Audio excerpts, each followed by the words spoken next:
ஒரு அடர்ந்த, பசுமையான காட்டில் அழகான பல விலங்குகள் வாழ்ந்து வந்தன. அதில் ஒரு கம்பீரமான புலியும் இருந்தது. ஐயோ, நான் மாட்டிக்கொண்டேன். எனக்கு உதவ யாரும் இல்லையா? தனது வழியில் சென்ற ஒரு இரக்கமுள்ள பயணி இந்த காட்டுக்குள் இருந்து வந்த வேதனையான அழுகுரலை கேட்டார். புலியா, அதுவும் கூண்டுக்குள். தயவு செய்து, நல்லவரே, பயப்பட வேண்டாம். நான் பட்டினியால், தாகத்தால் சாகிறேன். என்னை விடுவிக்கவும்.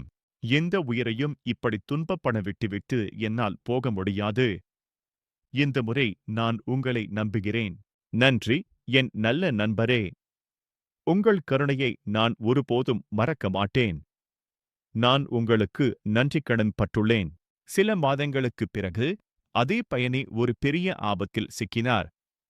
அவர் வழி தவறி மிகவும் பசியுடனும் களைப்புடனும் இருந்தார். நான் என்ன செய்வது என்று தெரியவில்லை. வழி தவறிவிட்டேன், பசியால் சாகிறேன். நீங்கள் பாதுகாப்பாக இருக்கிறீர்கள், நண்பரே. எனக்கு உங்களை நினைவிருக்கிறது. நான் உங்களுக்கு உணவு கொண்டு வந்தேன். நீங்கள் உங்கள் வாக்கைக் காப்பாற்றினீர்கள். நீங்கள் உண்மையில் நன்றி மறவாத ஆத்மா. மனிதன் இந்த கருணையை ஒருபோதும் மறக்கவில்லை. அவர் செய்த நல்ல செயல் அவருக்கு தேவைப்பட்ட நேரத்தில் பலனாக திரும்பியது. கதையின் நீதி: செய்யும் ஒவ்வொரு நல்ல செயலுக்கும் பலன் உண்டு.